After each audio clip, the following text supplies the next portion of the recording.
Hello, everybody, and welcome. And happy to and wishing you all a wonderful 2023. I'm Bonnie Halper. I write the weekly Startup One Step newsletter.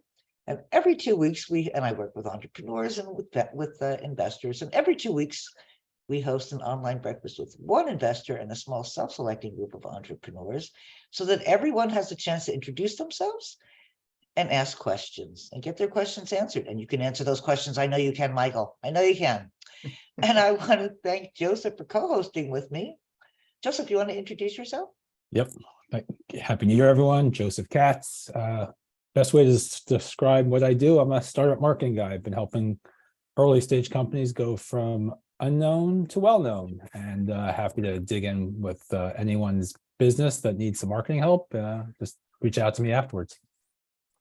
You know, I meant to add, Michael, that I mostly help the founders with their pitch decks because not one of them knows how to properly write a pitch deck. Am I wrong? Well, yeah, I think even experienced, it's always good to keep honing your pitch deck. I think in our last fundraise for our fund, we probably had like 60 iterations that we went through. So it's always a work in progress. And when we first raised our fund way back in 2015, one of our investors said she invested because our pitch deck was so bad, meaning it was not professional. We were doing it ourselves. And she said, on the one hand, she's seen too many like slick McKinsey, consulting design firm pitch decks, and they just look too well made. And then on the other hand, there's like the opposite extreme. And so we were sort of right in the middle, which I guess she appreciated. I hope you heard that, everybody. 60 iterations. So, Michael, tell us about yourself and about the fund. Hi, I'm Michael Gibson. I'm a co-founder of a fund called 1517. We have an unusual background. Me and my co-founder have no business being in this business.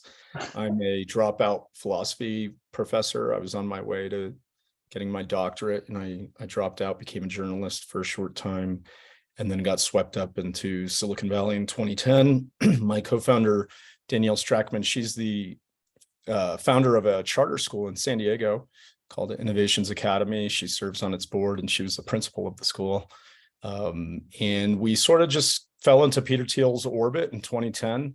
He's the infamous supporter of Trump in 2016. But before that, co-founder of PayPal, Palantir, and first outside investor in Facebook. So, big Silicon Valley, bold-faced name. But in 2010, he had some crazy ideas, and we helped him launch a fellowship program. So it was a $100,000 grant. And what made it interesting were the two noteworthy conditions. One was you had to be 19 and under to apply. The second was that you had to not be enrolled in college. So we ran that program for 5 years, and we saw a lot of cool stuff come out of it. The biggest is probably Ethereum. If you know the cryptocurrency, we discovered Vitalik Buterin in 2012, helped him launch Ethereum in 2013, 14. Another big name is in recent news, in September, Adobe announced it was acquiring Figma. Figma is a company started by one of our fellows in 2012, Dylan Field, and Adobe's buying them for $20 billion. So, it was stories like that. Even by 2015, we were thinking, wow, we're doing, this is a nonprofit grant we're giving out. We could be making money. We could be making investments. So we started our fund, pulled some outside investors together, who believed in our crazy mission. And we were going to stick to that thesis of, okay, most of our, probably 90% of our investments are in companies where at least one of the founders does not have a college degree. We're trying to make a point that, you can have a fulfilling and successful career even if you don't have a credential. The other 10% of our investments or so are in unorthodox science. So it'll be some mad scientist we meet who has some crazy views about cutting edge technology that they think they can bring to market. So examples in that would be something like fusion or quantum computing. We backed, actually, these guys fit our thesis too. This team called Power, they make a nuclear battery. So they're working with NASA right now to power one of the lunar landers in the upcoming missions. So yeah, pretty crazy story. 2015. Now it's 2023. It's hard to believe I've been doing this for 13 years, I suppose. And our fund is doing quite well. And then with the fund, one of our notable successes is a LiDAR maker for cars. They are, their customers include Volvo. They're called Luminar Tech, and they went public in 2020. So pretty wild to me. I mean, it seems like an interesting business story for those who were on the call when I was talking about my book. I thought that was a compelling business story because it was like, wow, these two outsiders started a VC fund and they have this crazy thesis where they pretty much only back people without college degrees. And we've been successful in returning money to our investors. So I wrote that story. If anyone's interested in a behind the scenes account of venture capital, it's called Paper Belt on Fire. And I wanted it to be fun. I wanted to name names. I wanted to tell the stories about the difficulties of running a fund. A lot of people on the startup side, certainly there are lots of books about startups, behind the scenes accounts, but none on the VC side really. So I thought it'd be fun to share those stories as well. So that's me. I think we always go around the room and have everyone introduce them. Okay. Herself. So Nicole, you were first. You were first in. Thank you. Hi, everyone. Great to meet you, and great to join you at this breakfast, Michael. Thanks for sharing your background. A little bit about me. I've had a diverse career. I've been in public policy and government, and as a former diplomat in Africa, and then moved into health tech around partnerships for a company called Dr. Care Anywhere that went public on the Australian Stock Exchange, and then moved to Facebook and have done a variety, or now Meta, a variety of different roles there in policy and AR and VR. And the reason I'm here is, a couple of serendipitous moments have come together recently. One is actually I went on a trip with Danielle, your co-founder, to Tulsa, that was led cool. by Roy Bahat from Bloomberg Beta. This was in 2019. So I wasn't from the startup world or an entrepreneur or a VC, but I somehow muscled my way in, and we had a good time. And she actually helped me get over my fear of flying at that time, because I'd been involved in a turbulent experience. So I saw that you worked with her. So that was why I was really curious about meeting you. And then I've also spent my career thinking about alternative pathway programs to really support different types of people get involved in the tech industry. So I designed an alternative pathway program with Coursera that helps people who want to get into either marketing or engineering or product development, and have created an ecosystem of clients in the Facebook ecosystem who want to recruit that talent. So I'm very much interested in that area of helping and figuring out ways to support social mobility. Oh, excellent. Thank you. We try to keep the intros a little shorter so everybody can ask questions too. But thank you, Nicole. Alec, I'm just going down my. David Robeson, you're next on my list. Can you come back, please? Joking. Oh, okay, Alec, you're up. Thanks. All right. Nice Hi, I'm Alec. I'm in Minneapolis, Minnesota right now, and over the last 2 days we got like a foot of snow, so that's been awesome. I'm a programmer. I really like building things. Over the years, I've built some things that I've really enjoyed as side projects, and I just am not.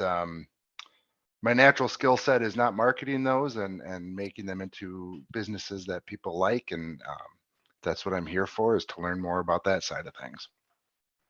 So are you a college dropout perchance? I never went to school, so I dropped out of high school. I'm a self-taught programmer. Right. And I work at a startup right now doing Web3. I'm the head of blockchain engineering, and like that stuff quite a bit. Well, there you go. So Anurag, another college dropout, I know. Bonnie. So I'm Anurag Kona. I have, like Bonnie said before, I did start engineering. I dropped out of it like at the last year. I had like total 6 years of engineering. I did 5 years, and then before the last year, I was like, I'm done with this. I ended up getting a job where initially I used to make applications on Android, but I never could see myself doing that. So long way until last year, I was working with Merrill Edge into wealth management, and then last year I came up with my own startup, basically. So currently, I am in middle of raising a round. It's called Everything Pay. It's a cross crypto fiat payment gateway where you can make the payment in the currency of your choice. And if the merchant is, and if the seller is a merchant of Everything Pay, then they can receive the same payment in the currency of their choice without any gas fees or any transaction fees. So yeah, I think I'm in the middle of that right now and pumped for that, basically. Very cool. So oh, David, are you ready? Yes. Okay, I am David Robson in Baltimore. I'm working with another educator. We both started as classroom teachers and morphed into related occupations. We are launching now an application for learning mathematics in the K-12 environment. We did a pilot of the system just prior to COVID, and the pilot teacher saw a very dramatic increase in the percent of students who passed the Maryland state examination. And so during COVID, we totally rewrote the stack and we're relaunching now. Nice. And welcome, Tom. We're just doing introductions. Ian, always good to see you. Yeah, glad to see you. So happy New Year, everybody. So I'm Ian Garmates, based in Toronto, and I'm with the Virtual Film School, which is an online teaching program that teaches people how to create effective short videos. And our target market is influencers. And we've just gotten our first big contract in Canada. So very happy to say that. Congratulations to you. Thank you. Moses. Hey, morning, everybody. My name is Moses Sternstein. I'm currently in New Jersey, North Jersey. I am an ex-lawyer. I'm on my second startup. I do sort of product and growth. It's currently kind of like a Palantir for hedge funds, like a baby Palantir for hedge funds. That's mostly what we do. I did not drop out of any school. I did drop out. I guess I put one of my learned degrees behind, but I did grow up in New Haven, and basically people accumulated degrees. So that's kind of the path that I thought was the only path. But I'm generally pretty short higher ed, and been interested in some of those themes for a long time, and also just, I guess, generally alternative ways of collecting and building and scaling social capital, things like the Thiel Fellowship, and I'm sort of a third of the way through a book yet. I haven't finished it yet. And a few other projects that I think are very interesting, like Praxis and something I'm working on called Pioneer. Anyway, so that's just, there are a lot of themes that resonate with the overall thesis and things that I've thought about and worked on. So when it was some happy coincidence, I saw the email come through. I'm like, I'm just reading that guy's book right now. And so yeah, I don't know, I'm curious. And here you are in the room. That's awesome. Maybe you can autograph it. Oops, sorry, I forgot we're virtual. Ryan. Oh, you're okay. Yeah. Hey, my name is Ryan Wong. I'm from Toronto, Canada. I run a software development company and a recruitment company. And then so we do a lot of projects for startups and small medium business. And right now we're creating our own products as well. So I'm trying to learn more about funding and and more on that side. And because I already know how to do the tech side, I just try to launch our products. Michael is an accidental VC, so you probably have the best advice, actually. Tom. Well, I'm also from New Jersey. I am a data scientist.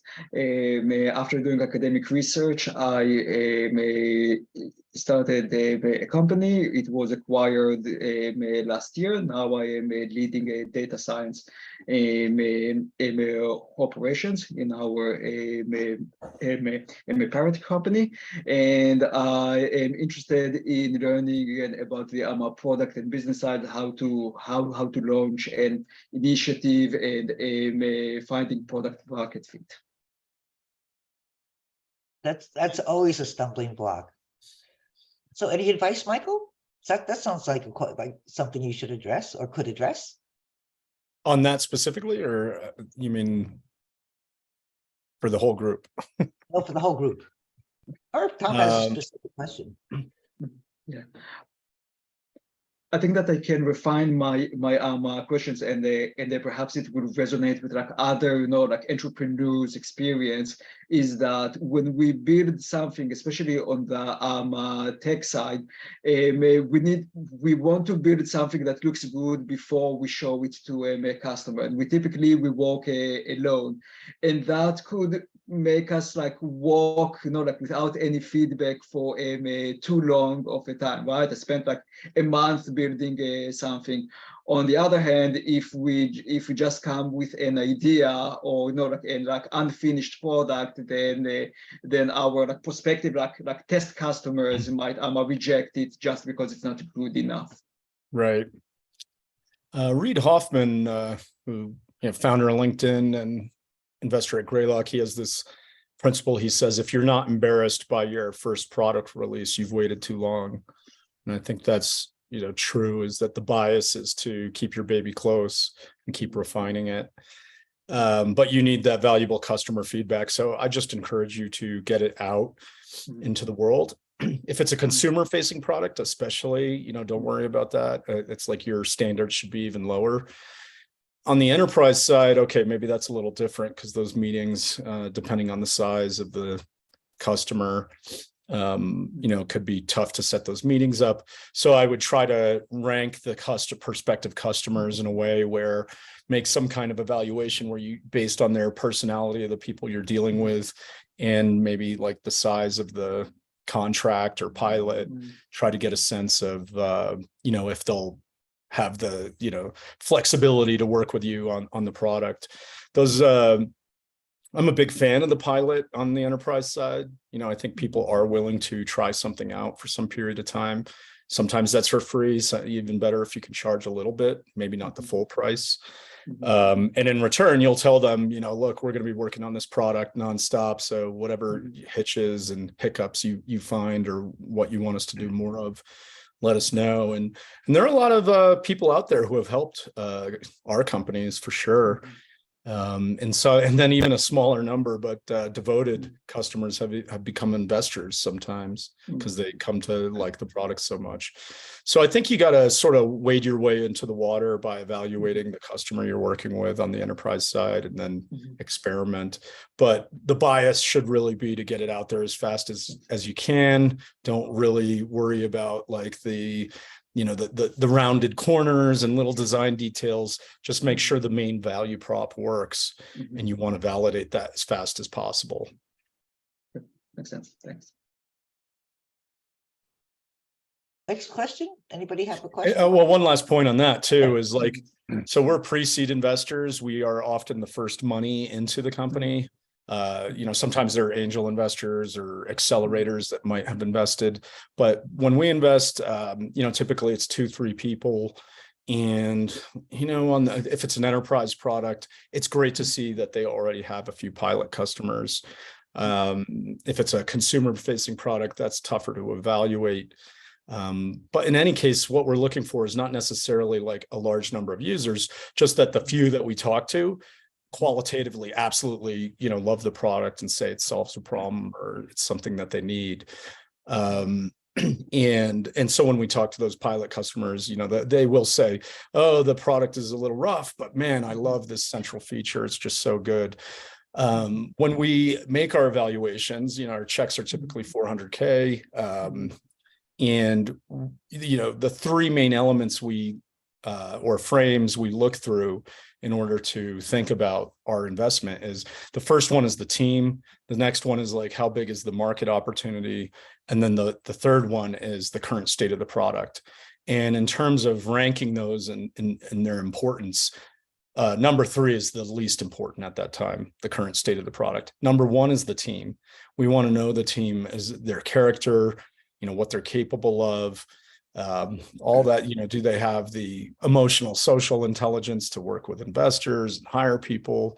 Do they have the grit and perseverance? All that kind of stuff. That's like 75, 80% of our evaluation. And the reason that's more important, because at that early stage, you have to be able to iterate and pivot on that product so fast.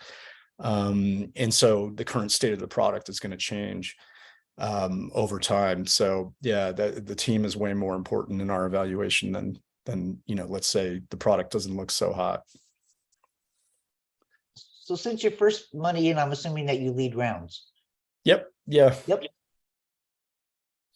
Always good to know. And sometimes That what you ended with, Michael, made me think of what my side project partners and I are going through, where we've met with a few different funds, and some of the feedback we've received after they like review our pitch deck and have a chat is that they're looking for something a little more technical, and that's where I've always kind of been hesitant to get too technical. But I'm really interested in feedback on that in terms of that's a weird comment. I don't know just what how they mean. technical. Yeah. Yeah, I'm not sure what they mean by that. It could be the case. I mean, it could be the case that they think your competitive advantage isn't strong enough on the technical side. I don't know. Or it could be the case that they're saying, hey, we want to see under the hood a little bit in terms of what you're doing here. And then in that case, I guess you always have to be a little cagey. Certainly look at their portfolio, make sure that they don't have any competitors or near competitors. I'm not, and it seems to be the common practice in Silicon Valley. I think it's good that people don't, NDAs aren't really required. More like the friend DA, like, okay, we're all in agreement here that this is, just between us.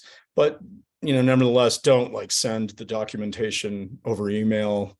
If you can, do it in person and just walk people through it, something like that. But yeah, I'm not sure what the comment could mean. That's what's interesting is like for the people we meet, it's hardly ever the case that the technical risk is so high that we turn away. I mean, sometimes that happens, but not often.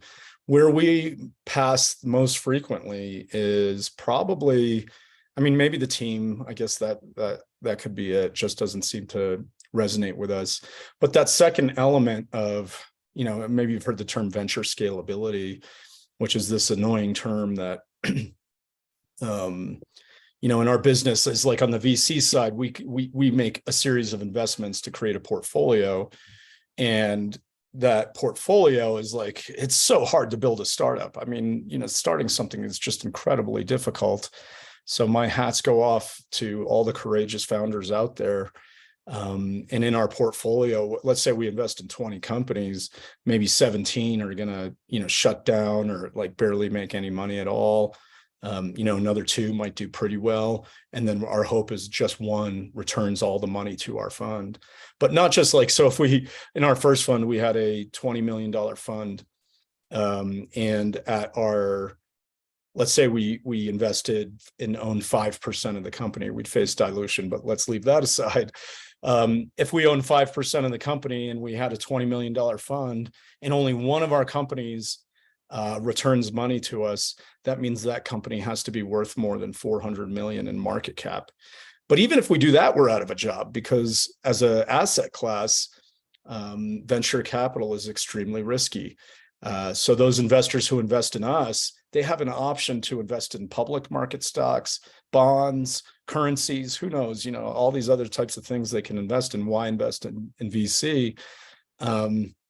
So not only do we have to return the money, you typically have to return 3x, 4x over, 7-8 years. And so that 5%, $400 million company isn't even enough. It's got to be more like $1 billion. And that's why, that term unicorn became popular. People were just on the hunt for the big win. So that's the incentive of the venture business. And whenever we evaluate a deal, we need some plausible story, even though it's just 3 people in a coffee shop, about how this thing can grow to be quite enormous. And I think that's where a lot of passes occur, where maybe, what you're pitching could become a very good small business, in the sense of maybe it's like a $10 million business, $50 million business, but these investors aren't convinced that it can become something quite substantial. I hate, it stinks, because I think, our country really needs more entrepreneurship. I think a lot of small businesses do a lot of great good in the world, but right now venture capital isn't really designed to help those types of companies out. So, it's sad for me that we have to pass on a lot of deals where I think it's, okay, this is a great team, but it can't get convinced that, this is going to be something that can really grow. Yeah, nobody that really makes a lot of sense. filled the space that Indy VC filled when they were around. Oh, I didn't know about them. Would they focus on those like SMBs and, Yes. middle-sized companies? Yeah, that's great. I guess the issue could be, though, is like the small and medium-sized businesses can be just as risky as the big ones. So you just get less of a return as an investor, sadly. So I guess you don't know of any funds that have filled that space either. I was going to I ask. don't. I heard of one in Texas that was starting to think about that, but not sure what happened. Okay, thank you. Oh, questions, I'm sorry. There's some like early and middle market PE that does something similar to that, but they usually have shorter hold times and for profitable companies, so they tend, it's not quite so early. But so this is a separate question, I guess. But so what's the specific like 15-17 venture value add, right? I mean, the product is a commodity product, right? It's money. Yeah. So Danielle and I have been doing this for 13 years. We have built up, some pattern recognition on some of the strategy, product advice, and then even the operations side. I guess we have, our turnkey solutions for people. But, I want to say that's actually not the best value add that we have as investors. It's actually the community of people we work with. So I'm on the road a lot. We do a lot of recruiting at hackathons, college campuses, all sorts of other events. And so we've built up this community of young makers and hackers. They tend to be younger, or they're just off the beaten path. And, our list is something like, we have a 20,000 person newsletter. We have an online community in Discord with like 2,000, and then we have a lot of in-person events. So we use that as a source for subject matter expertise. So when founders come to us and they say, hey, do you know someone who has faced this problem before? There's always someone in our network who has an answer. And so we pretty much play switchboard for our companies, where we're able to connect them to someone who can help guide them through some difficult situation. The next thing is, I think, as early stage investors, we're pretty laid back. We never want board seats. We never want, if the company should be in the hands of the founders. We're not the ones who can build it. And I think that builds rapport and trust with the company, such that, we try to meet with our companies every 2 months for the first year or so. And then as they grow, we'll peel back. And what we found is, by Series A, B, C, it's great for those founders to have us as a sounding board, because, even though we're still interested party, the stakes aren't so high talking to us if they're talking about, hey, I'm having issues on my board, or, my big time Series A investor is causing me trouble. And so it's good to have a trusted friend that you can come back to and discuss things with. And then outside of that, it would have to be something like, okay, we have a network of or a Rolodex of other investors, and we can help you fill out your round, and then get you those intros for your seed and Series A. Do you do follow-on funding as well? Yeah, we primarily, so we'll lead in that pre-seed round, and we love to follow on thereafter, but we won't lead the seed or Series A or anything beyond that. We have what we just call our flagship fund. That's the main fund. And so we'll do the pre-seed, and then we'll follow on and seed and Series A out of that fund. Beyond that, what we've done is set up what's called a special purpose vehicle, SPV, and that's where it'll be a case-by-case basis. If a company's raising like a Series B or C, we'll just raise a fund that's dedicated to that one deal in one company, and we've done a number of those. I think we're up to probably 12 at this point. Wow. Because I had seen somewhere that SPVs fell out of favor for a bit in there. They're dangerous. So we've been lucky because it's like you don't get that portfolio risk management. But on the other hand, maybe the risk is a little bit less if it's later stage. So yeah, we've been like Luminar when we did a bunch in Luminar, so that was very beneficial. It seems to be the case that a lot of the deep tech companies, meaning, let's see, we've got a satellite company that are replacing GPS with something safer or more secure and accurate. We've got the nuclear battery company. We've got deep learning infrastructure. All these require a lot of capital. So maybe in those cases, that's why the round sizes were so big that, the SPV made sense. On the other hand, what we've seen is, sometimes it's like we work with companies, and I detail this in the book a little bit, is, sometimes companies, when they get to the seed or Series A stage, they become the darlings of, Twitter VC or Silicon Valley, and then we're fighting to get in the deal and into the follow-on. And that's an interesting situation because I think it's one of the rare times when maybe the interests of the company and its investors aren't always aligned. We ask for pro rata rights when we invest at the pre-seed, and what that means is we have the right to buy some amount of stock in subsequent rounds just to maintain our percent ownership. And we've been denied that by some of these companies that are just so hot because they want to work with Kleiner Perkins or Sequoia or whoever. And so a lot of elbows are being thrown around, and that's not a lot of fun. Is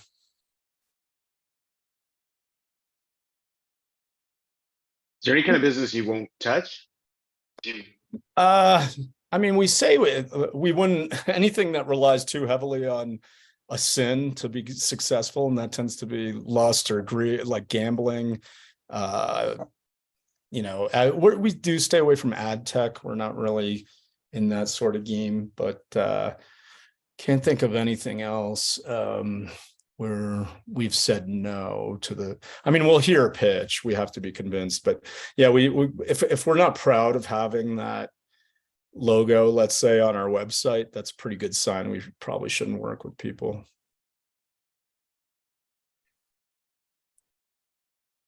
I wanted to ask about teams. So you mentioned your team is probably the most important thing that you look at. How do you think about solo founders? I think it's really hard. So we won't say no completely, but if founders working alone, it is certainly a flag for us to consider. The number one reason is just especially in the early days, the ups and downs of running a startup. It's like you can have great weeks and you can just have terrible weeks. Elon Musk said once, it was like, if you want to start a company, be prepared to stare into the abyss while chewing glass. It can be really hard. So we've just found that like a team, the cohesion there can help stabilize everyone and push, help push through those dark nights of the soul. Whereas, solo founders have a much more difficult time navigating that. Now, the next thing could be if we meet a solo founder and they're more of like the business type CEO and they're not really technical, but they're building, let's say a technical product or even just software. That can be a flag too, because as I said before, you're going to have to iterate, you're going to have to change the product in order to, meet the customer's demands. And what we found is that unless there's and maybe it could be that if they have a founding, let's say the engineer is maybe not a co-founder, but like first, second employee, founding team member, okay, that can convince us. But what we've seen it happen a number of times now where we backed a solo business type CEO, and then they just didn't have the technical resources to, like, cope with the evolution that needs to take place in that early environment. And so, yeah, that we're pretty shy on that. But nevertheless, we've backed solo founders, and some of them have done quite well. So it just seems to, it's more of like, it's not an absolute no. It's just like, okay, let's investigate this further. Let's see what the plan is to meet these sorts of issues that come up. Right. Do you do any non-US investments? So yeah, we've done some Canadian investments. Okay. There's nothing stopping us. Sometimes we just are shy there because we don't know the markets well. So it's like when we're trying to figure out that story of the path to market and how, or bottom up market analysis, it's hard for us to read that in a foreign country. Right. But back in the fellowship, it's like, I mean, Ethereum, I suppose, is international, but we had a young man named Ritesh Agarwal, and he was from India, and his idea was to start an Airbnb clone in India in like 2012, and he did, and we backed him, and it became Oyo Rooms, which is, they had to change it so it's more of like a hotel, but that's I would have happily invested in that. Mm-hmm. Cool. I had a friend who was a Thiel fellow. Oh, cool. Chris Ola. Oh, he's wonderful. Works at Google. Yeah, he's one of the nicest people I've ever worked with. He's got such a gentle soul, and he's extremely brilliant. So Chris was a deep learning expert long before it became popular. This is back in 2013 or so, and without a PhD, he was able to do academic level work. And Google hired him. He worked on Google Brain for a period of time, OpenAI, and so on. Very, very brilliant young man. Great, thanks. I have a question about the teams. How do you evaluate them if you're not looking at their academic background? Or I'm assuming you're not looking at because I know a lot of VCs are looking. Did they go to Harvard, Yale, Columbia? Right. Yeah, it's a good question, especially because Danielle and I obviously don't know. We're not experts in different scientific domains. That's where our network really helps out. I mean, we can sort of evaluate people when they're talking to us. You can tell if there's something we call in our evaluation, we call fluid competence, where it's almost like hearing the fastball in a catcher's mitt. You can hear the pop, where someone just knows the space they're working in backwards and forwards. They know previous attempts to solve the problem and why they failed.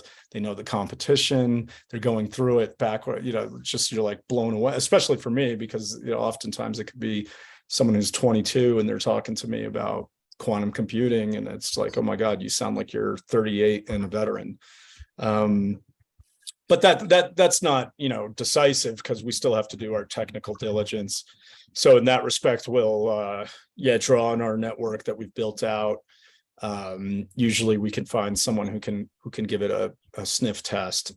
On the technical stuff, it's usually the case that, like, when you're on the cutting edge, the diligence is tough, because, sometimes we've found that we're ahead. We'll meet someone who's beyond the current state as it's popularly known or something. So it's like, I remember I was arguing with this PhD in physics about, this quantum computer company we backed. And it was like, wait a second, he doesn't know. How is this possible that he doesn't know that, like, this other system could be used?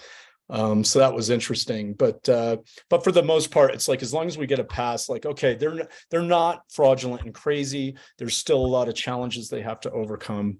And then we're judging the trustworthiness of the person.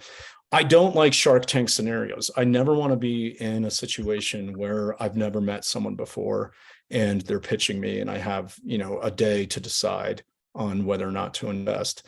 Ideally, and this is why we're on the road so much and meeting people, and we have events, and we're happy to talk to people anytime, is because if I accumulate some level of knowledge about a person over time, then I have a better sense of their character, and that makes me more comfortable when we invest. And so, another thing we do is we give out $1,000 grants to people, no strings. They'll write to us and say, hey, I want to build a prototype. I just need to buy this, X, Y, and Z. And so we'll kick them $1,000 over Venmo, no questions asked, go for it. And for us, that gives us a chance to see, what it's like to work with this person over a couple months and what they do with it. We've given out, I don't know, something like 400 of those at this point over 8 years, and something like 15 of them are still businesses going, and some of them successful. So that's a surprising hit rate for me on that low of a, that little amount of money. So yeah, it's really about trying to assess get to know someone over time. I don't like when we were running the Thiel Fellowship, we started with an application, and I guess in that respect, we were too imitative of college. We asked for things like GPA, what school you go to, all that stuff. And in the end, we noticed it didn't really have strong predictive value. The things that meant, some people who are really good at completing assignments and taking tests and looking good in the eyes of an admissions committee are not the types of people who are good out in the wild at starting new things in an unstructured, unsupervised environment. So yeah, we came up with these sets of heuristics to plug my book some more. Yeah, there's a chapter in there where I go over some of the character traits that we look for in people. Some of them we just had to make up because we couldn't find any examples in the literature and psychology. But the only analogy I can make is and I finally talked to a sports recruiter, but yeah, like baseball, football, and so on. It's like you can think of all the money and time these scouts spend on the drafts in those sports, and yet they still get it wrong. It's like Tom Brady is famous, right? He was drafted in the fifth or sixth round or something, right? So however good he looked on paper, it wasn't good enough. And what you really needed to see was Brady out in the field. And I think the same is true in entrepreneurship, is like you really don't know until you get to see, some sense of how people are out in the wild. Yeah, I was going to say resilience, right? Important trait, like how you measure that, how you analyze that. It's until you see it, until you see your business taking a nosedive, you don't know how you're going to react. Yeah. Can I ask you, how do you guys feel about founders who own other companies as well when they're coming for funding? I think it could be great if they're involved or investors and so on, but I do think it is hard. It's like I have no idea how Elon Musk manages his time. I guess 3 companies now, or more. I don't know, but it is hard to serve two masters. So part of the whole dropout thing is we don't encourage people to drop out. They just naturally do it on their own if we're working with them, because they just don't have time and they want to devote it to the company. So I think it can be hard. But that said, people have done it. And it could just be about time management. But I generally think if you are starting a company, you might be able to, in the early days, kind of hedge things, and maybe it's your side gig or something you're just doing a hustle on the side. But if it starts to blow up and really grow, it's going to pull you into it. It's pretty hard to manage all these different things we've found. Okay, for me, I run a software company right now, right? So it's it's the economic of scale, right? It could it's just the same team. So would that play a factor in, or not really? I mean, yeah, let's say you have your business and then you were doing something else that you were pitching to us. We'd want to know that you were committed to seeing it through. Or is there evidence that whatever your level of participation is, if it's going to be constant, that's still going to help the company or grow to the size it needs to be.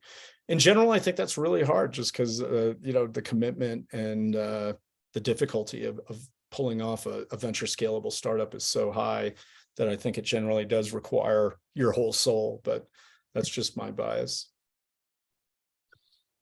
Even if someone else is CEO kind of thing, like if I'm just CTO of the venture thing, and then would that be fine? Or yeah, I mean, maybe as long as I'd want to hear a story about, okay, you're going to be committed to managing the engineering team on that project or building, and your other work is not going to detract, you know how to manage your time well enough to put the effort in that the product requires. Now, it could be the case that, okay, you're not building a fusion reactor, you're building, enterprise SaaS, and it's, a solution where the tech isn't like you have to innovate something crazy new.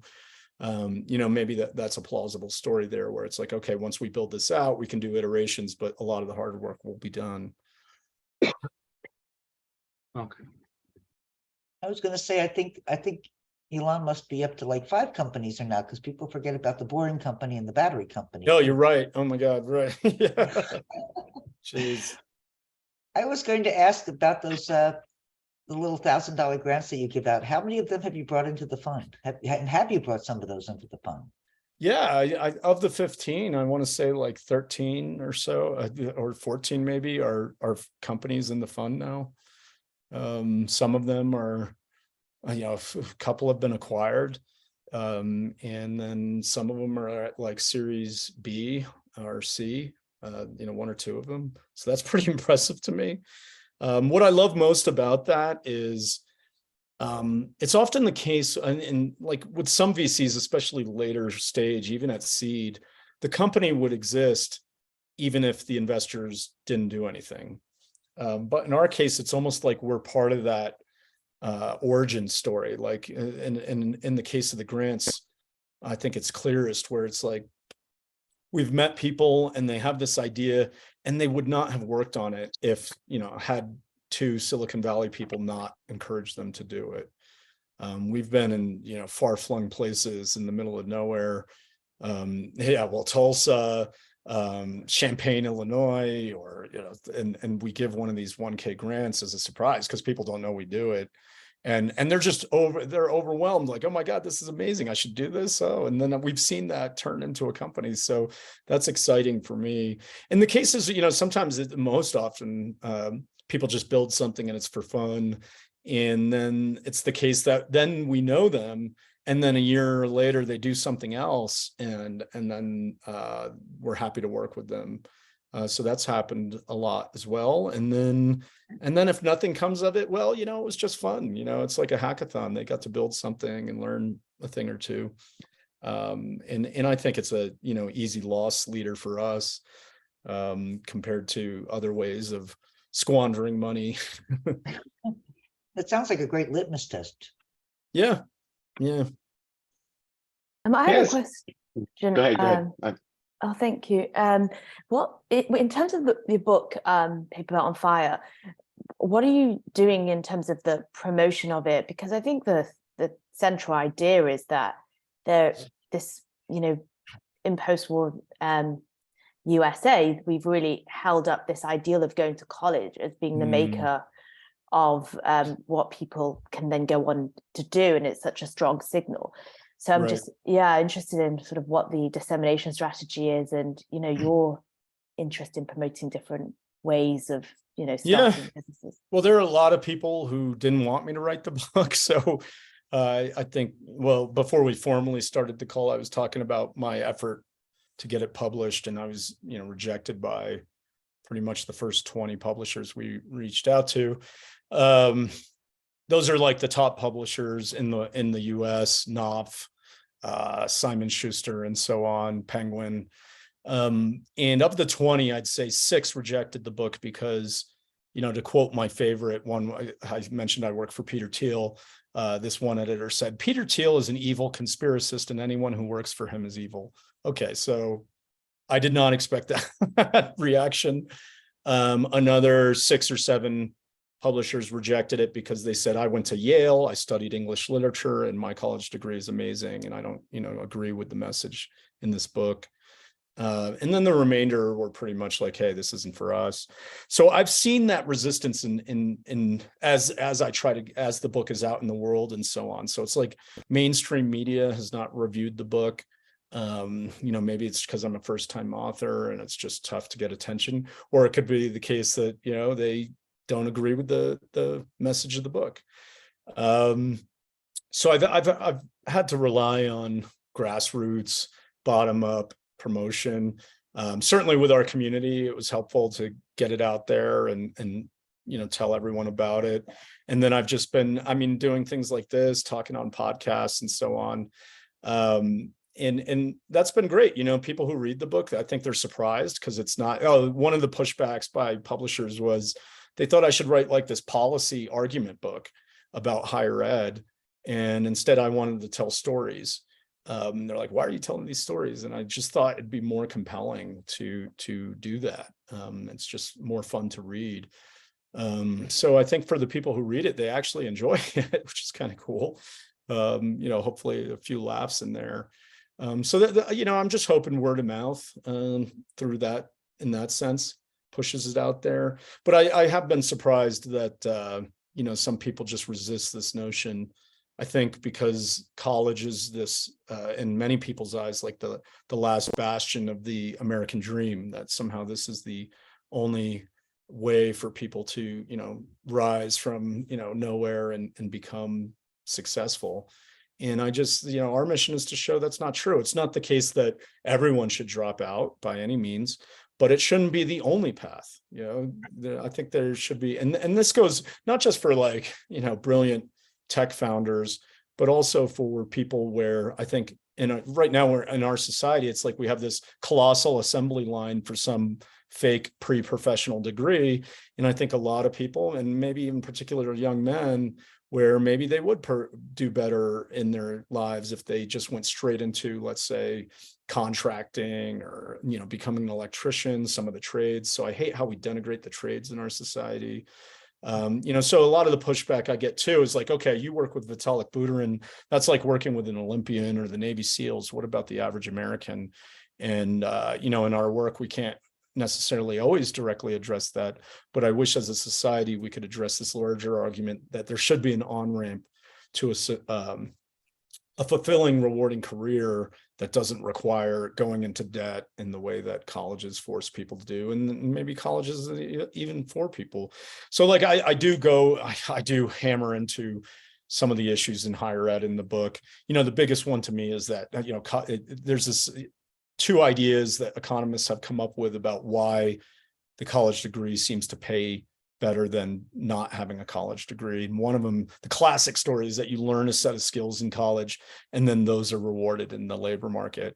But I don't think that story is true. I'm much more persuaded by this other theory that economists put forward, which is called the signaling theory, which is that, okay, it's not the skills you learn in college, but it's what colleges allow you to signal to the labor market.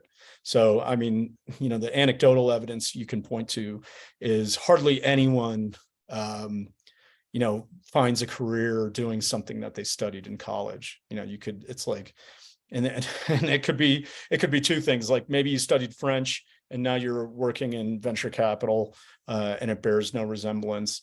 And then oftentimes people forget everything they learned in college. So it can't be the case that like you're using the skills you learned in college if you've forgotten them later on in life. So I don't, you know, it's like those types of things point me into and then you can go into the research literature on that. So if college is not about skills, it's about signaling the type of person you are. That it's like, why are people, there's got to be a better way to do this. Well, surely it's also about the personal network that you develop. Yeah, that's true. It's like there's some evidence that that can help. But you know, there's been some research into that, and it's not as robust as I thought it would be. Because a lot of it's like if you think of your friends from college, did they help you get a job? You know, sometimes the answer is yes, but sometimes, like a lot of times, the answer is no. But with LinkedIn, it's surprising. You know, you don't need to even know someone to ask them to help you. And you know, the research points to, there's a lot of research done on people actually want to help. They like to be asked to help, and without even having that common connection. Yeah. And then, or they, you know, it's like if in a sense, it's like the labor market is outsourcing its interview and filtering process to the universities, and then the government is paying for it. So it is the case that if you apply to McKinsey with a Harvard degree, they're going to interview you. But if you apply with Iowa State, they'll probably pass. And so that's a filter. It says nothing about, you know, what was learned there or even the friendships people had. It's just like that brand recognition. Okay, these people are stamped as high quality, conscientious workers. It also doesn't talk to the person's ability, right? Some people Yeah, choose to go no, to it's a sad. school like that for other reasons. Right. Similar. I worked in for a higher ed company that was disrupting education. So a lot of this is bringing back some good memories. And I 100% agree with you in terms of the trades. I've told many young people, like, if you're not sure what you want to do, and go find something that you enjoy. It doesn't have to be college. You go be a plumber, and there's some very successful plumbers out there. Oh yeah, and they're never short of work. They're never out of work. In terms of the apparently plumbers can make more than doctors if you factor in all the costs of going to medical school and the years of time it takes. So then the question is, how do you make the brand of being in the trades much more attractive so that people? One thing on the policy level that I came across in the last year was in Switzerland. It's the strongest, but to some degree in Germany and Austria, they just have a very very robust, large apprenticeship program. Something like 70% of the teens in Switzerland are part of this program. That means that their week is comprised of some classwork, but also work at a job and work with a mentor to help them build up the skills they need. And it's not just the trades or manufacturing, it's also finance and retail.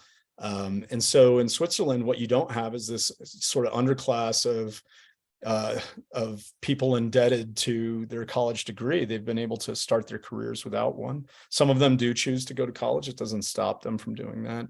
So I think, at a policy level, I think, as we could certainly look to those countries, maybe try some experiments that mimic their policies.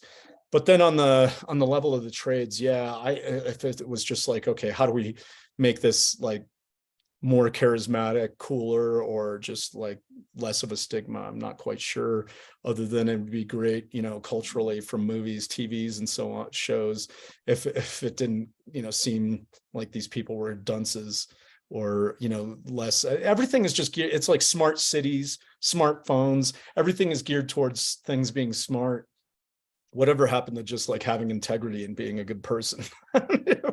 But by the way, some of the people working in the trades today are doing some very high-tech stuff. That too, right? It's not the old truck repair.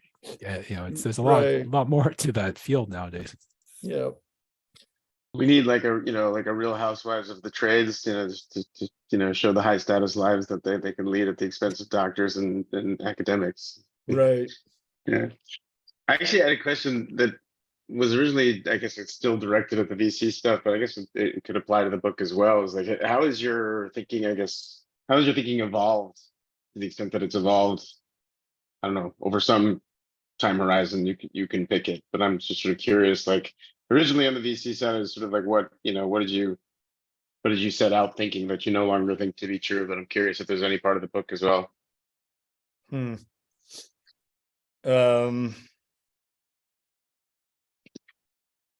Yeah, that's a great question.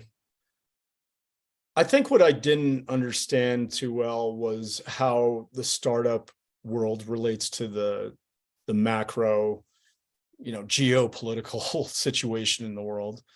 So we had from 2010 to 2021, you just had easy money from the Fed and other central banks. Low interest rate environment. It created that did create a lot of the mania and momentum.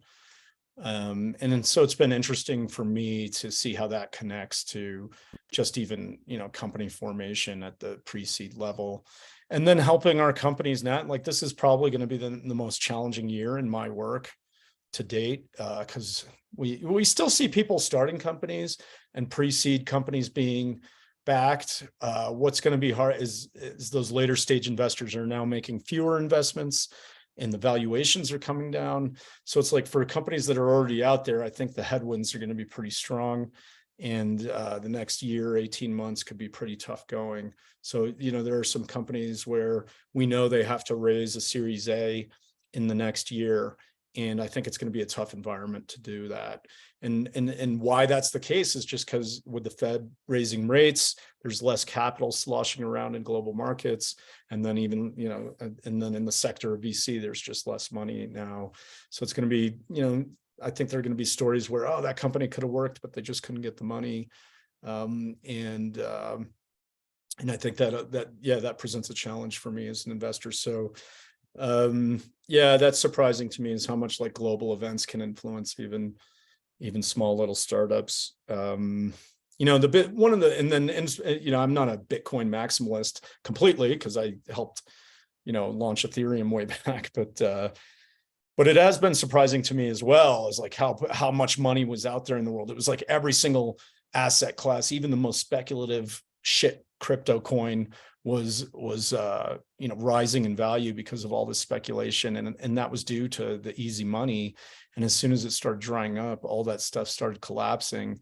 And so I have been surprised even at the fall of the price and things like Bitcoin or even real gold. I tend to be inflation hawk, and so that's been a surprise to me, and not quite sure what's going on there.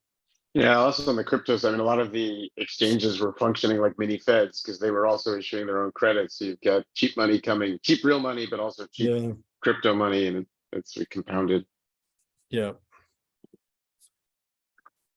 What kind of reassurance are investors like you need around their IP? And the questions comes for me, the fact that people work in their field. So like if someone is good at their field, they will typically be working for a commercial company, like a salaried employee. And they will also want to start a business in that field because that's their forte. And that typically runs into issues with like assignment, invention assignment agreements, etc. And no company will give you like a carte blanche or like any acknowledgement ahead of time. So what kind of like reassurances or like what kind of risk are you taking with like such like entrepreneurs? Yeah, that's a great question. We also see that on the university side. Universities are quite rapacious when it comes to wanting to claim ownership of IP created on their campuses. So my advice to everyone is you have to be very careful. First and foremost, if you're starting something as a side hustle, you cannot use any of your work equipment, and that goes from computers to emails or whatever. Make sure all of it is at home. Make sure you're using your private email for correspondence, because if the company can prove that like you were using their computer to build something, they might have a rightful claim to to ownership of the IP. So you definitely need a separation of church and state, some kind of way of secluding what you're working on. It could be the case, this is state by state. In California, they're not enforceable, but non-compete agreements in your contract. If you move to California, they will not be able to enforce that. So that's something to think about. I don't know about how New York stands or other states, but could be something you want to look into. And then the next thing would be, I think it is important to file patents, but they're expensive. And then this is a principle I tell every company is you're not rich enough for justice.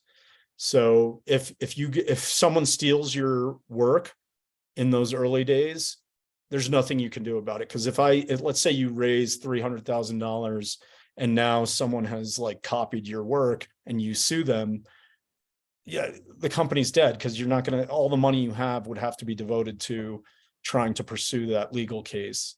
And that's not great. So, keep everything. I believe in trade secrets. I believe in just trying to keep this, what's under the hood, not to investors, but like, any sort of competitors or former employers and so on, is you really have to keep it secret. And then the competition in the long run as well. Eventually, I think if you budget it out and you can file the patent and pay it off, great. As an investor, we also don't really see those as defensible advantages. I mean, maybe if you're like a molecule for a drug treatment, okay. But, it's a good, what I see patents for is just defining the intellectual property, and it creates an asset that you can either license out, or in the event of an acquisition, that's, you know, what's being purchased. So I think that can be very valuable as well. Have you encountered any case that you find the company that was good for investment, but such, you know, like IP baggage, you know, like risks from litigation made you drop that investment? Is it something that you? I haven't come across that yet.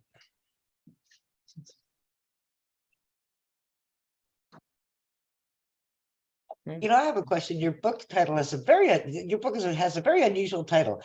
How'd you come up with that? What paper belt on fire? Yeah, so I was, you know, just jamming ideas with a buddy of mine, and we were thinking about the Rust Belt defines the Midwest, especially the industries that were hollowed out over the last few decades due to automation and globalization and so on. So we were thinking back in 13, 14, that we saw a decentralizing trend in tech, and you know, a good example might be something like Uber and Lyft, where there were these medallion taxi cab systems in cities, and Uber and Lyft were really disrupting that, where the medallion system was like the city awards a medallion to a company, and then that licenses someone to drive a taxi. In return, the customer is assured of some level of quality and safety. But what we saw with Lyft and Uber is that something could replace that. Instead of the city judging who was safe to be a driver, suddenly you had GPS ratings and credits, you know, via credit card, and people loved it more. So we thought, you know, that on the East Coast, it became symbolic to us that from Washington, D.C. to Boston, all these industries relied on paper. So in DC, they print money, laws, regulations on paper, visas, passports. In Delaware, people incorporate on paper. In New York, you know, there's media, there's Wall Street Journal, New York Times on paper, advertisers. And in Boston, symbolically as the very tip of the pyramid in higher education, MIT and Harvard print diplomas on paper. And so we started calling that the paper belt. And in 2015, I said my mission was to light it on fire. So my editor saw that, and she said, "Oh wow, maybe this should be the title of the book." And what I, you know, more than just using this colorful term, paper belt, what I realized is that any institution that relies on a piece of paper requires a third party to validate it. So it's like the diploma. It's like, okay, Harvard awards you this diploma, and we trust them as an institution to validate that this piece of paper signals something, that it means something. But the whole architecture behind Bitcoin and other blockchain ideas is that you can't trust these third parties because they become security holes. They can be corrupted, they can be fraudulent, or maybe their signal weakens just because they're not reliable anymore. And that is most true of the diploma in that situation. So thematically, that mattered to me. But I also think it's true of other things like our money supply, or you know, a whole host of things. Is like these third parties can't be trusted like they used to be. I think in our country, we've just seen the performance of our institutions decline over time. The media, it's like, so, you know, everything from fake news to just like the polarization, it just seems less trustworthy and reliable than it was like 40 years ago. Michael, Yeah, I agree. Crypto is not immune to corruption. Yes. SBF, case in Well, point. maybe everything is corrupt. Like maybe nobody is really immune, and we should. Well, yeah, maybe it's right, exactly. And when I evaluate a blockchain idea, I always want to know what is that third party that you're seeking to replace, and how much better is your system than that. So you could tell me that, okay, we could have car titles and property deeds on the blockchain. Why do we have a city hall that will validate that this is the title of my car? Well, okay, you know, maybe it's inconvenient that the DMV or the city hall isn't open all the time, and on the weekends, and maybe it's really slow, and maybe it does have some corruption, but it's not so bad. It's like, do I really need a blockchain for my car title? I'm not certain. And can we trust, the people that provide these services necessarily? Maybe yes, Yeah. maybe no. Well, Right? so yeah, maybe my pushback there would be to say it's like if you look at SBF, I mean, he just was a thief and a fraud. The crypto related part of that, maybe it made it worse in the sense of he could issue shit coins and people bought them. But when it came down to it, he was running what amounted to a bank and using people's deposits without their permission. So it wasn't the working of the blockchain itself is a system to minimize or at least incentivize people to come to a consensus. And I think that can be a valuable way to solve these third-party issues for specific use cases. And in the case of Bitcoin, it's just proven so resilient in terms of its functioning that, wow, it is powerful in its ability to build that consensus over time. But that doesn't mean that I don't think a blockchain can be used for every use case. Right. I had another question. I mean, how do you discover companies you want to invest in? What is your most common pattern in terms of how you find them? Is being out on the road, talking to people, and then maybe not that person, but that they know someone else, and they tell that person about us, and then they come to us. So it's a lot of that peer-to-peer referral. We do get some over. We have a contact form on our website that we still read to this day, Danielle and I. Okay. And oftentimes people have reached out through there because they've heard of us, and we'll take a meeting. We want to be as accessible as possible. We want people to reach out to us. We'll take advice meetings all the time. But I think the main thing is just being on the road, meeting people, going to events, and then things that, hopefully going forward, things like the book or ways of getting our message out there. We want to be known. I don't know what it's like. The brand awareness is if you fit that profile of this outsider who's building something, you've heard of us and to come to us. Right, great. Well, if you make it to Toronto, I know lots of companies I can introduce you to. Oh, wow, that'd be great.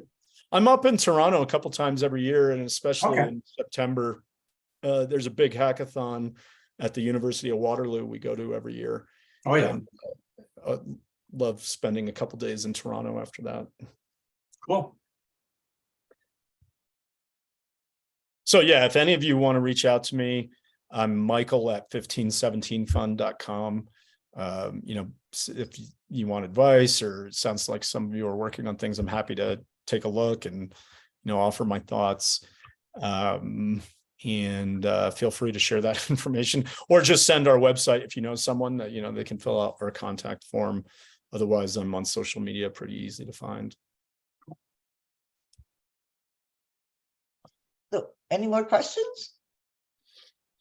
Here's your chance. If nobody else has one, I'll ask another one. I know, Ian, you're always welcome to ask a question. You mentioned that your fund is doing fairly well, but everything that I've read says that deployment of capital by VCs is down like 50%. Yeah. So what is your status? Yeah, we're still we seem to be moving along at the similar pace. So I think for us, it's like, and we see this with other pre-seed investors, they seem to be allocating capital at the same rate. And maybe that's because there's still enough money to think like, okay, maybe people are raising 500K, $1 million, and that'll get them a year of runway. So it's like, that seems to be fine now. It's that next stage, seed Series A, where we've seen a bit of a bottleneck. Yeah. We got lucky. We raised our third fund last February, right before markets started to decline. So I bet if we had raised our fund this last summer, fall, it might have been a different environment. Our first fund was $20 million. Our second fund was 25. This last third fund is an $80 million fund. So we're making more deals and bigger allocations than in the past. Our typical check used to be $250K. So yeah, we're doing our thing. And we did have that benefit of that company going public. So to return money to investors is huge. There are a lot of VCs out there who might have had a lot of private stock on their book that was marked up high. But with the Fed raising rates, that's really hit the valuations on public tech companies, Apple, Facebook on down. But it's also hit the valuations of private companies as well. And so I think those VCs might be in a tighter spot in the next year or two when they have to raise money because now their portfolio looks worse. Great, thank you. Are you one? Go ahead, Ian. Go ahead. I'm sorry? No, I'm done. Go ahead. Oh, I was going to ask Michael if you're warning your founders to keep more dry powder on hand these days, considering your. What do I tell them they need to keep on hand? Oh, dry powder. For Funds us and or for the companies? Oh, for the companies. I think, yeah, it depends what stage you're at. I think if you have a year's worth of runway, great. I think if you have 3 months of runway, you're going to be in trouble. But if you, let's say you're Series A or B, if you can get to, the latter half of 2024, great. I think that it's going to be hard to raise money in the next year. I think we're heading into a recession. And yeah, investors are like all the thresholds we used to see have raised. So for one example, because it seems to have the clearest benchmark is Series A for enterprise. In the past, if you had $1 million in annual recurring revenue, you were in a pretty good spot to raise a Series A. Now it seems to be the case, like it's got to be like more like 2 million in ARR. And you'll probably get the valuation that that isn't as high as it was in the past. So, that's where we've seen a little bit of that price compression. And so I think, I would advise companies, if you can make it through this, if you can wait till the end of the year to raise money, go for it, because the next 6 months could be pretty tough. Are you focused on Web3 at all? A lot of investors I talk to. We've done a few investments in Web3 in different aspects. Some of them are pivoting. One was like started as a framework for games. They were making these digital assets that would be a framework for people to build digital assets for games. Now it looks like they're pivoting. We've done a zero knowledge proof company. They're still working on that. So yeah, we've made some investments in that space. I'm optimistic in the long run. I just think in the short run, it's going to be tough. I agree. So any final questions? Don't be shy. This is your opportunity. Michael, what's your opinion of like the AI stuff in startups coming out? Because like a lot of these AI stuff, they're all using the OpenAI and stuff. So there's no proprietary information, right?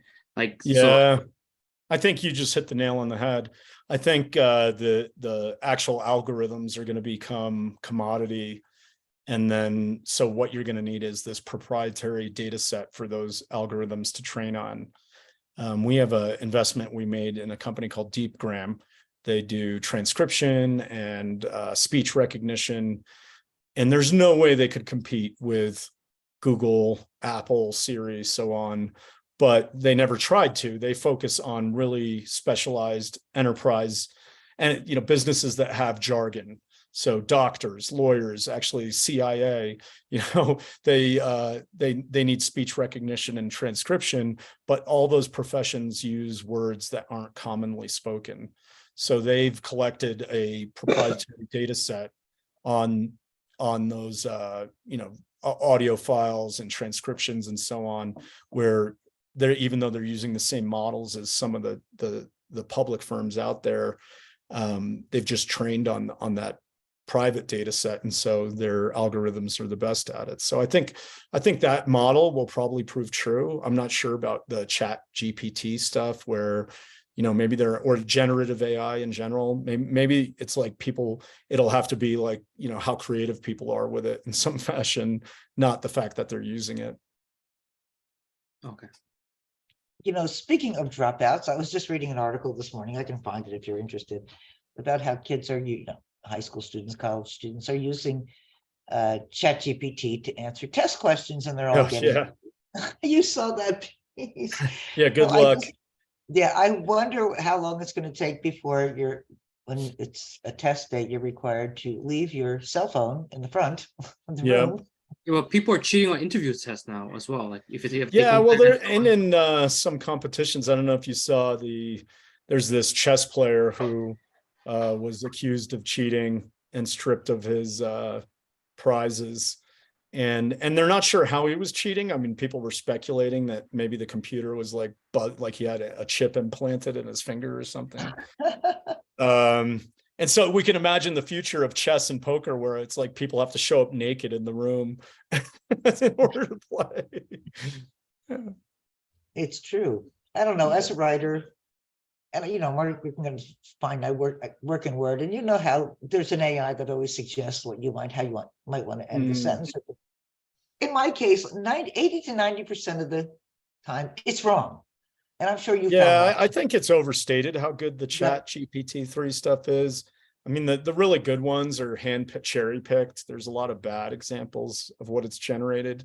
Or even when you see it try to mimic a famous writer, if you really know that writer, like Hemingway, and then you read the AI mimic, you can tell right away that it's a shitty version.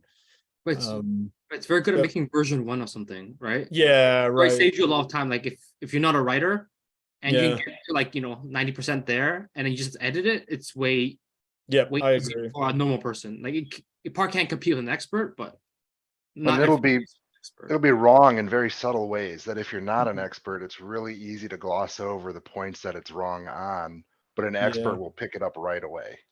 Yeah, like for example, like when we do development, the backend developer, we can actually start automating the work. So like it'll cut their work down. And this is with no training, right? I can just check. So like that they can do more work now, right? So I see someone that their chat GPT-3 or GPT detectors. Yeah, it'll be an arms race. Maybe in the far future, it'll be interesting.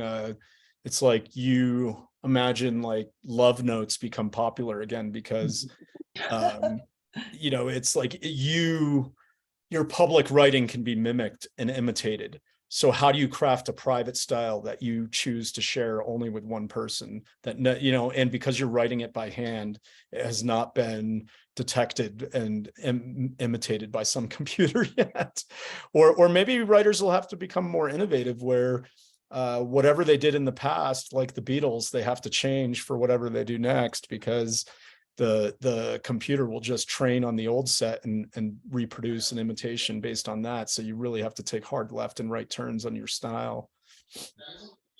In my NLP work, one of the advantages of this technology, not only GPT-3 but large language models in general, is on the like non-generative tasks. For example, like doing a lot of like pre-processing, things that would take us months to train. And now we can give an instruction to the model, take this text and parse whatever I need from it. And so for tasks, like the bread and butter of NLP, ChatGPT is a very expensive solution. It cannot really scale, but it can save weeks or like months of work when you want something quickly. Yeah, that makes sense. All right, guys, I should get going. I got a meeting I got to bounce to, but it's been great talking to you. As I said, reach out to me if you have any follow-up questions or anything you want to talk to me about. But thanks so much, Bonnie, for putting this together. I want to thank you so much and tell Chris I said hello. Okay, will do. And maybe I'll see you. Thank you so much, and thank you, everybody. Okay, thank you, everyone. Thank you, Michael. Thank you. Very helpful. Yeah, very good. Thanks. See you guys in 2 weeks for our next breakfast. Oh, I forgot how to turn you into the host again, Joseph. That's okay. We'll see you soon. Bye now. Okay, I'll pause. We're going to get the recording anyway.